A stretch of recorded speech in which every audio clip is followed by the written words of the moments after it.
Hello, in this video we are going to talk about leadership styles.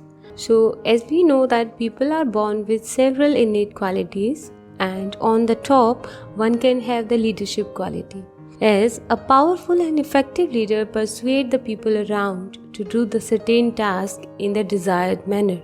The leadership quality is not confined to the four walls of an organization only, but it is widespread to every nook and corner of the life events and places, be it any of the house or in any event party or maybe organizing a housewarming party. In 1939, Kurt Lewin and his associates researchers identified different styles of leadership. The description of different leadership styles are as given. As we know that the leadership styles conventionally be considered as democratic and autocratic. So first we are going to discuss about those. Let us start with the democratic leadership style. As the name is suggesting, this kind of leadership style built on the values of democracy, incorporating the essence of democratic values in true sense by the leader. Cooperative environment prevails throughout the environment, wherein all the members do cooperate with each other under the guidance of the leader. Moreover, in the decision making, all the members are being asked to contribute in their capacity, and also leader motivate the entire team to share their ideas for better decision making. Besides this, people are encouraged as well as rewarded for their creativity and their contribution. This in turn level up the intrinsic motivation to work more efficiently.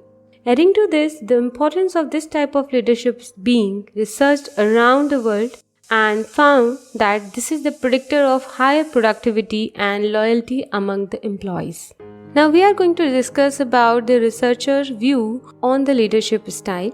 Many researchers have proven that the democratic leader possesses several specific traits which are honesty, intelligence, creativity, fairness, competence, courage, and many more. Good democratic leader also respects the individuality and gives voice to every contribution of the members. Communication is understood as the main key in the organization by the leader. As a result, all the group members feels involved and committed to the given task. On the other hand, certain cons are also associated with this type of leadership style, such as non-clarity of the roles and responsibility, which may lead to the late completion of the task. Moreover, not all the members could be skilled as required for the task completion. In that case also, the quality contribution is questionable. Now we are going to move forward for autocratic leadership style. Let's just try to understand what's the meaning of autocratic leadership style. This leadership style is also known as leader-centered style or authoritarian style. This style is also popularly considered as opposite of democratic style, as in this kind of leadership style, the leader is supposed to be in center of all the matters belong to the organization. Be it decision making or execution, the subordinates are not included in planning phase, nor their ideas are being valued by the leader. The leader is driven by the values of autocratic system, where the leader stands tall to the extent making himself or herself almost unavailable for the group members.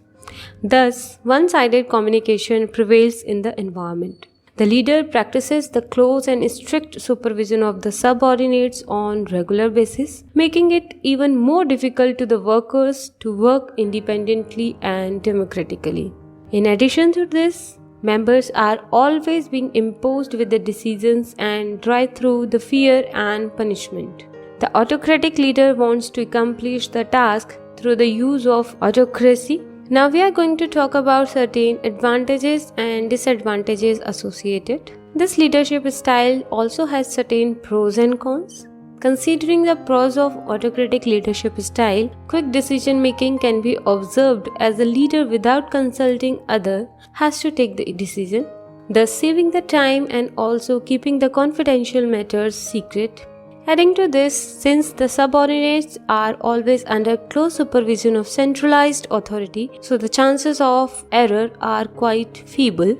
One most important benefit associated with the kind of leadership style is the need of less skilled worker at the bottom makes it more desirable by the organization as it seems most economic. However, many cons are also associated to it as subordinates are not the part of decision making, thus they remain uninformed about the task, core requirement and the objective behind it.